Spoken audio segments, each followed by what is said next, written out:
Hello and happy Thursday.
Okay, just to review what we started talking about, and I have added another conclusion technique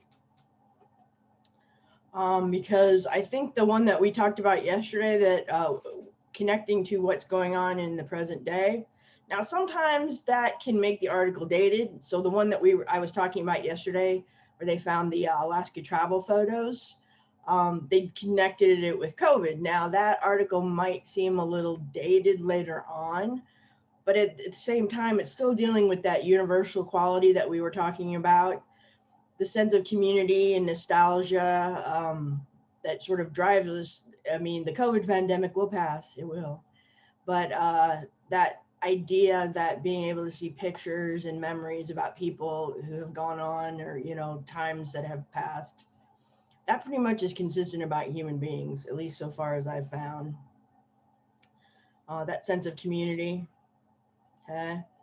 So we're still talking about things like bringing it full circle, refer to whatever you started the paper with at the end of the paper. Okay.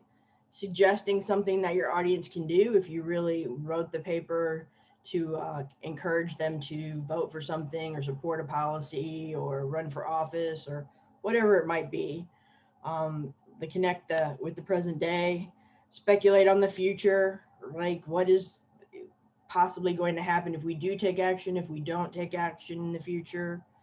Um, what is other possibilities for driverless cars in the future? I can see them like making these little vehicles where they just send them to like pick up things, right?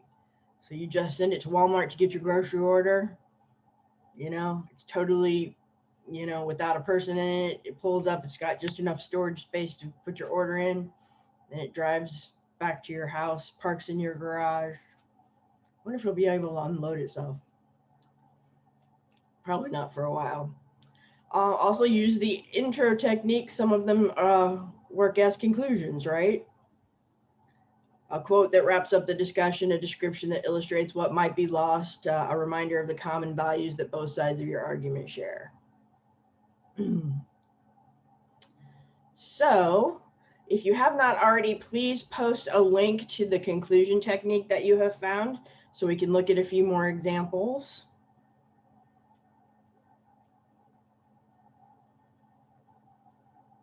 And we'll take a look at some more conclusions and how writers are wrapping things up. So remember, also we're reading as a writer. So steal these techniques. Um, you know, think about something that connects this issue to the present, or the way that a certain person has used a conclusion to bring it full circle.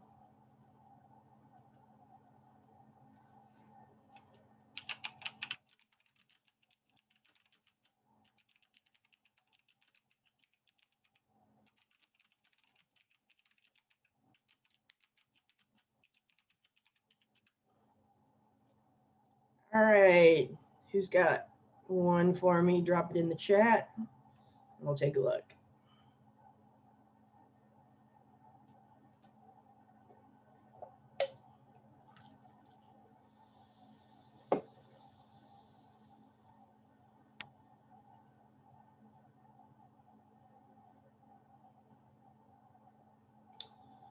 Milos, did you find one? Tristan?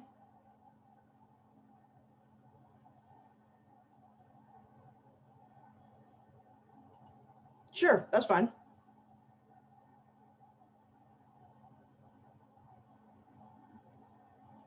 Julian was asking if it could be from another college. That's absolutely fine. It can be from anywhere as long as you feel like it's a professional and competent piece of writing.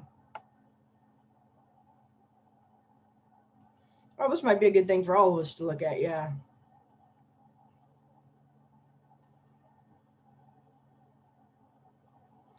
Oh, I like their first question. Now, which one are you liking, Julian? Which one did you want to look at particularly?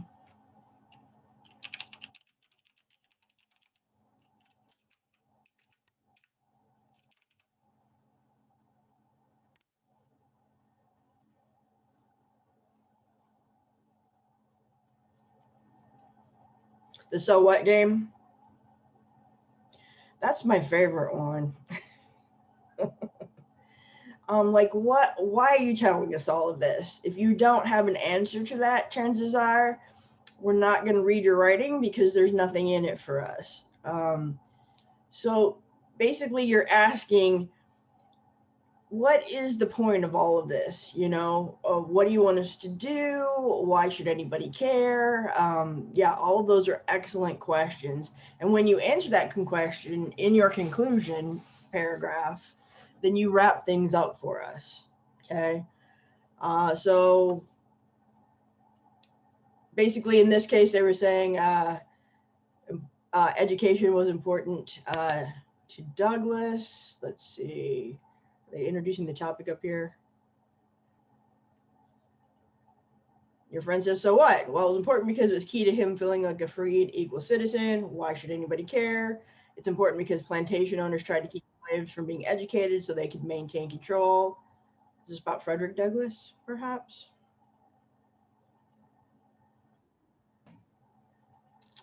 He was an African-American historical figure who was educated.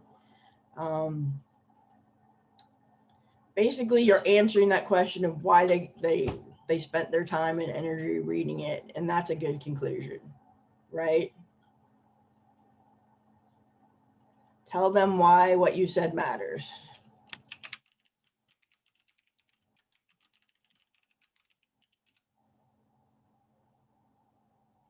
Okay, good.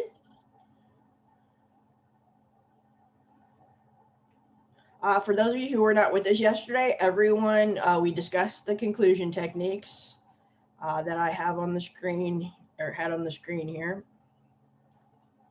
And then we went to find articles, and you didn't necessarily have to find a specific conclusion technique. You just had to find a conclusion that you felt did a good idea of sort of bringing everything closure. Okay. So if you were not here to do that, please start looking. Some of you were here, so some of you have already gone. If you weren't here, please look. Tristan, Milos, you guys were here yesterday. Do you have a link? Who else was here who didn't get a chance to go?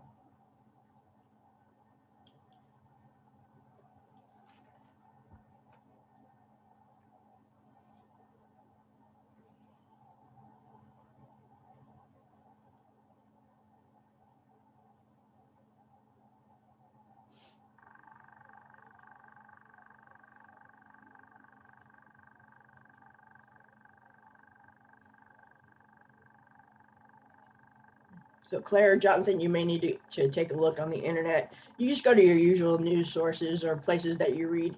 Even it doesn't have to be like a huge topic, right? You can go to CNN or NPR, ABC, CBS, Let's see what the Brits are talking about this morning, shall we?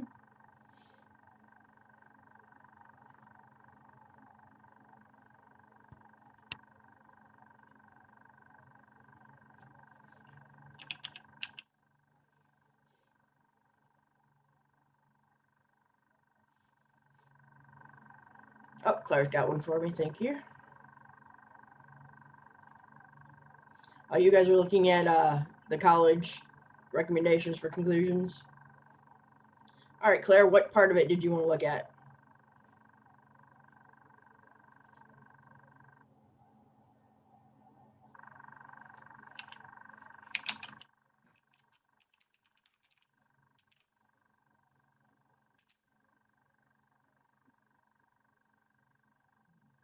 This is the one we've talked about, right? Linking the last paragraph to the first. That's an interesting one. Sometimes I assign an essay in another of my classes where you have to write a 500-word essay just of one-syllable words. It's surprisingly powerful. All of it, Claire? Well, okay. So we've talked about this one. Link the last paragraph to the first. The one-syllable word suggestion is intriguing. Okay, it can create power because it makes you simplify what you're saying into its essential elements. Conclude with a sentence that's compound or parallel. That's more about format than it is about what to put in it. But yes, we've already talked about parallelism, right, with the resumes. So there's some very powerful techniques that you can use by repeating sentences in a pattern. So Churchill was kind of famous for this.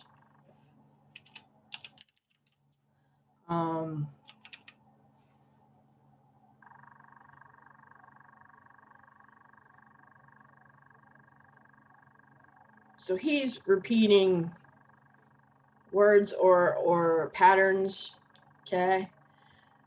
This is the lesson. Never give in, never give in, never, never, never, never, okay? Never yield. He also has one, we will fight them on the beaches, we will fight them in the air, we will fight them. That kind of repetition of pattern strengthens the style of whatever you're saying and helps us see the importance of it. So yeah, that's a good stylistic thing to do. Quotation we talked about, right? As using an intro technique as a conclusion technique. Set your discussion in a larger context, like they did, talking about how it's connected to community with COVID. For example, you might end an essay on 19th century muckraking journalism. Muckraking is yellow. Are you guys familiar with the term yellow journalism? Where basically it's like sensational stories written like the National Enquirer. So they're not necessarily of the highest journalistic standards. They're more about selling newspapers. Think Inside Edition. So they're trying to establish,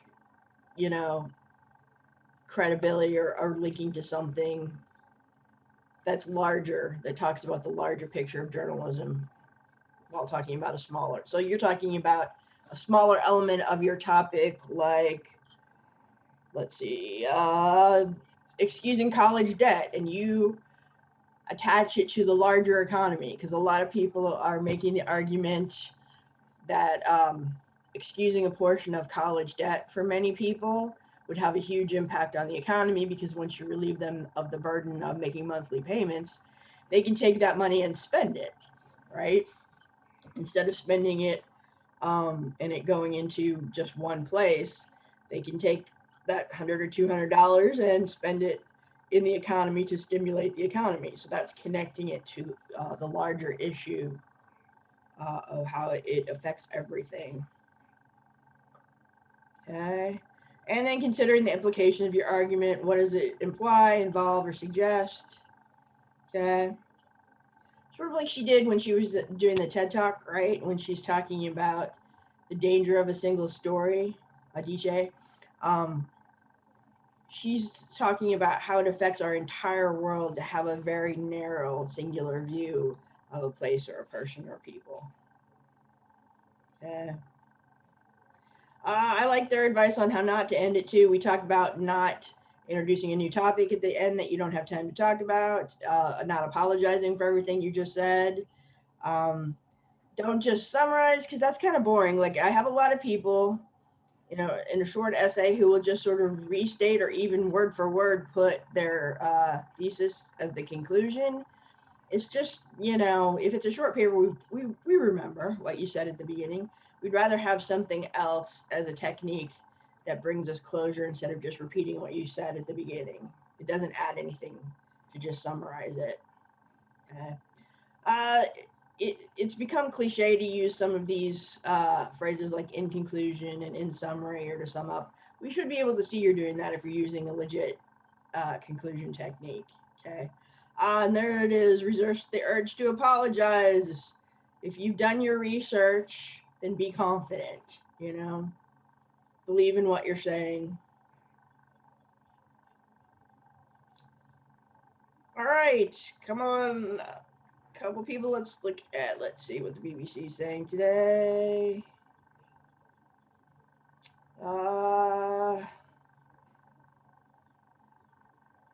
Dubai's ruler's captive daughter writes to British police about her sister's abduction. There is sort of this story that one of the Dubai rulers has his daughter locked up because I guess she's not obeying him or doing what he wants. So people are looking into and investigating that. Let's see what looks interesting today.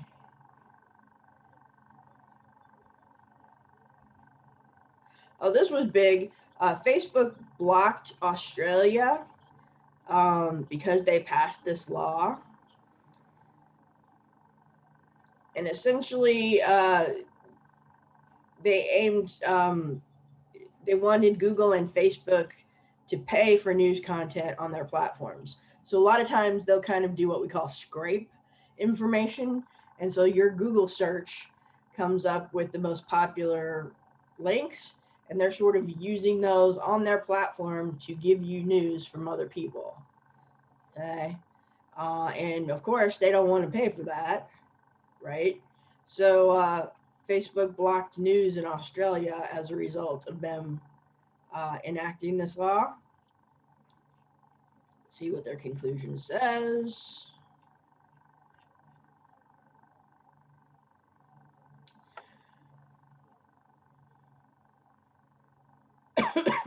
So essentially, after this, fact-checking sites, of course, are accessible without a need to go through Facebook.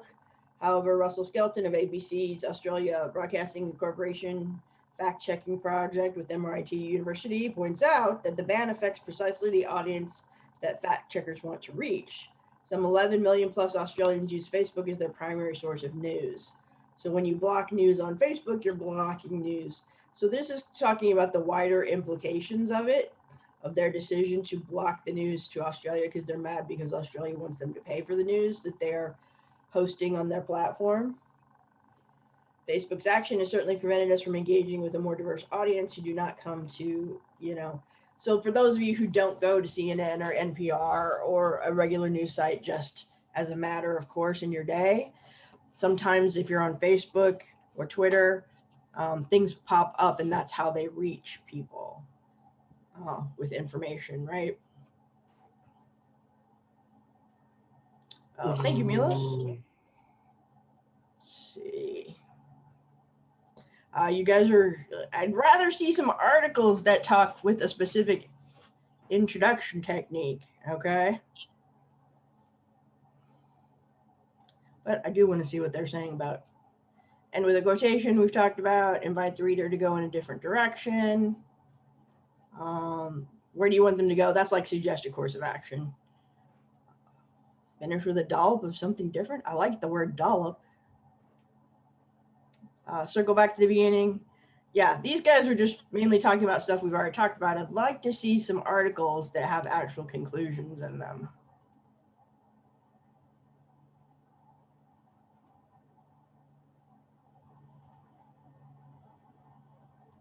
Let's see, we'll go to what NPR is talking about today.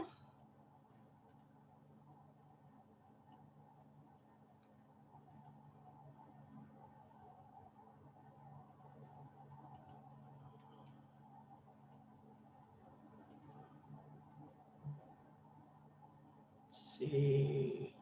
I don't know if anybody's had your mail affected. I sell things online, so it's been quite inconvenient to have the mail slow down. So what are they talking about? This is the guy who's running the postal service.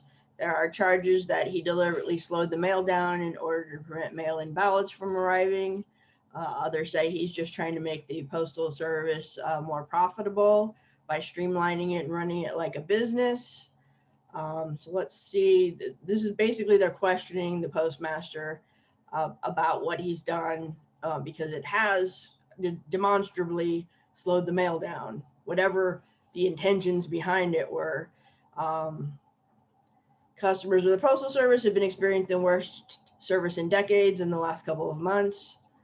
It seems to me to be short-sighted and perhaps imprudent to plan on a large price increase in the middle of a pretty significant economic recession when your customers are extremely dissatisfied with the level of service.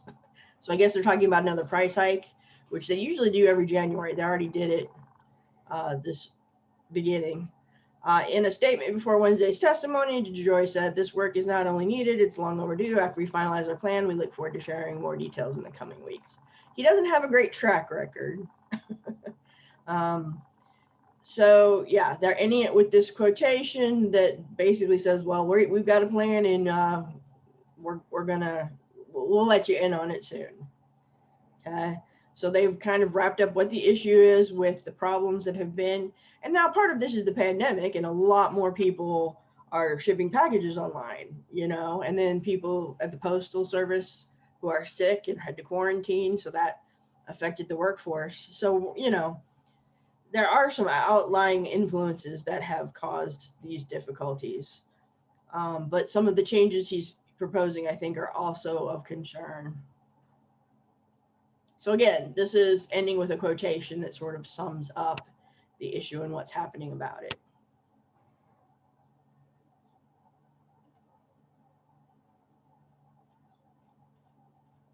All right, let's see who else has not yet. Jonathan, did you find one? Do you have an article? Again, this can be even articles you guys like, to read for more information, how-to articles. Right now I'm looking for information on packing packages so things don't break. Yeah. Gotta make sure the shipment gets there. So even all kinds of essays and articles they have to have a conclusion that shows their value and their worth, right? Anyone else who has not gone yet?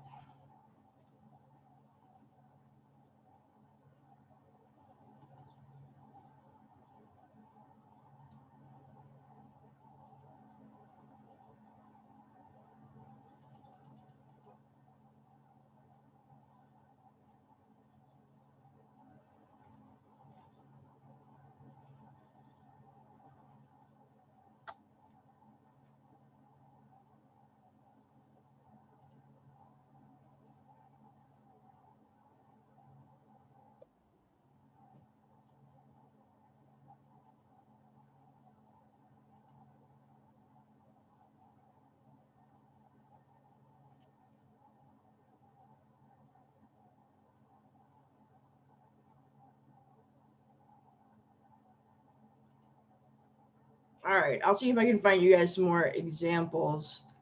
Now I'd like to talk about an assignment that's also coming up in a couple weeks that you will be working on as a group. Okay. So you're going to do a presentation on MLA formatting for papers.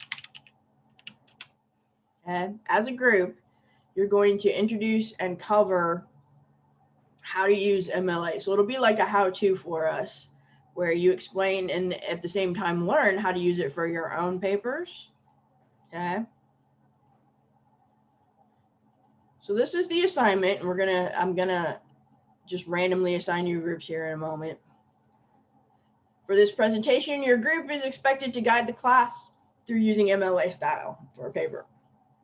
You'll have a 5-minute in-class lesson that you present to us on how to navigate using MLA style citations for an academic research paper. So if you see this button right here, It allows you to share your screen with us.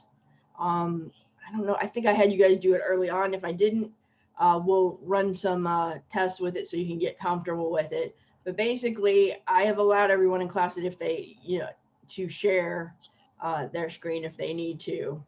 So you'll have one person share the screen and pull up usually your presentation, whether it's a PowerPoint or Google Slides or however you want to do it. You're going to demonstrate how to create a works cited list entry in text citation. Explain to your classmates how you found the information you needed to cite your source. Okay. Provide strong sample in-text citations in a works cited list entry. And any variations, like how you cite in text a book or something without an author. You'll have, in this case, not a paper handout since we're not in class. You'll have a slideshow that outlines your presentation and offers clear sample citations. Okay. And then you'll have a quiz for us at the end. And there are a couple online quiz things that people have used in the past. I'll post some links to some resources after this. I'm going to put it under on Brightspace on the main page here. It'll be, a second. Let me show you.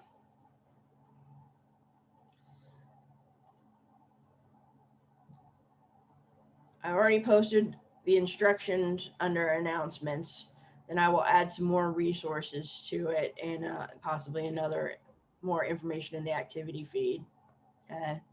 So the first thing that we need to do is form your groups. Also, I suggest that you set up a Zoom meeting specifically for your group to meet regularly and discuss who's doing what, everybody must contribute verbally to the presentation and must create slides. And you must know what each other are doing, because it doesn't, work well if you know how to do in-text citations, but you don't know how to do a works cited. So everybody's responsible for the knowledge of how to use MLA format. And I will include some resources for how to find that, some videos, some explanations. As I said, the Purdue OWL is a great place to go for information on MLA.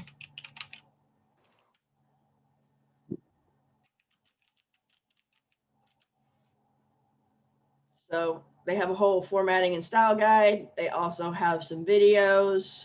So right here, MLA style in-text citations. We're using the 8th edition, which is the latest edition of MLA. So you can use some of these videos to have short little presentations to see how they do it. Also consider your audience, right? You might want to use some memes. You might want to use some graphics. You might want to use some things that appeal to us as an audience. Does anybody have questions about this? Thanks for coming back, Claire.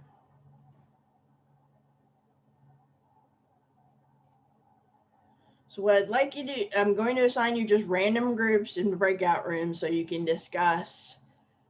Basically, the first thing you want to discuss is when and how you will meet to discuss the presentation. Division of topics and meeting schedule. So I'm going to give you guys some time, basically the rest of class, to talk about it. I will be here to answer any questions that you have, and then I will also open up the second session as soon as our Zoom meeting ends for this session. I'll have the 10 minutes at the end. Okay. So basically, you're telling us how to use MLA for a paper. Okay. So right now, you're mostly getting organized about when you're going to meet, how you're going to structure it, and the presentations will be in 2 weeks. So basically 2 weeks from today on Thursday, we will start presenting. Okay. That's March 11th, I believe. All right. Post in the chat if you have any questions. And I will broadcast these instructions to all the rooms. So I'm going to set up the breakout rooms. I'm looking for about 3 people to a group. If you start to have problems with somebody participating, please let me know as soon as possible. How many people do we have today? 9. So we'll do 4 groups, and there's some people who are absent.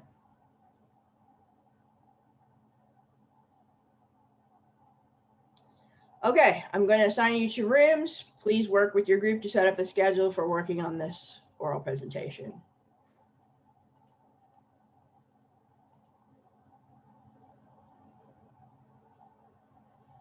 Please join your breakout room.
Jonathan, Camilla, okay. Are you able to join your groups?